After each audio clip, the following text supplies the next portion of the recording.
Hello! In this clip, we will learn about squat techniques. Squat technique is a technique commonly used by cornerback players, often used to play cover to defense. Squat technique can be divided into two. It can be classified as hard and soft squats.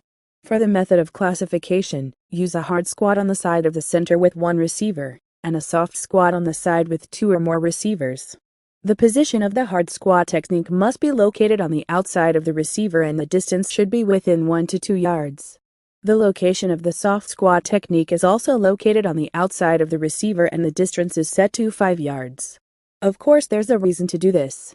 The reason we do this is because we only have one receiver in front of the cornerback where we do the hard squat technique.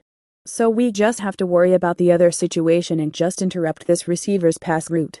The next reason why we're standing outside at a 5-yard distance for soft squats is because the 5-yard position is where the pass is made when the offense team passes a 3-yard pass, so that the cornerback can hit the receiver strongly to interrupt the route of the receiver and destroy the timing of the quarterback and receiver. And when you do squat technique, you must also check the route of receiver number 2 so that you can check the route of both receiver number 1 and number 2 at 5 yards distance. There are 2 or more receivers, and if cornerback does hard squat technique, the route of the number 2 receiver moving behind the cornerback player may show a weakness.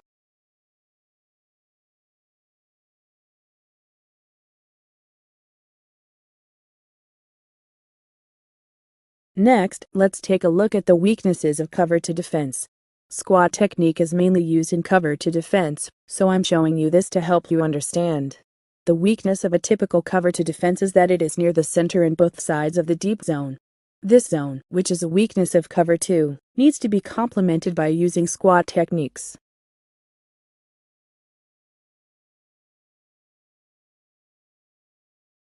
Let me tell you some of the important things about doing squat techniques. First of all, when you play squats, cornerback players should make a strong hit on the receiver. For the purpose of preventing short timing passes, a strong hit on the receiver should prevent the pass route and prevent the timing of the quarterback and receiver from being smooth. The hard squat is close to the receiver, so you can hit it right away, and the squat technique has to move from position to left and right without receding from 5 yards.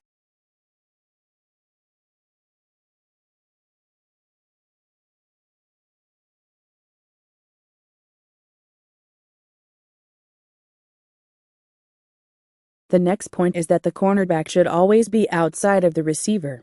The reason is that the weak point of cover to defense is the deep zone, so the receiver must be pushed in so that the receiver does not reach this point in the shortest time.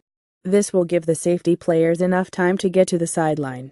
Even before the receiver is hit, if the receiver moves left and right, then the cornerback must move left and right as well and be in an outboard position than the receiver.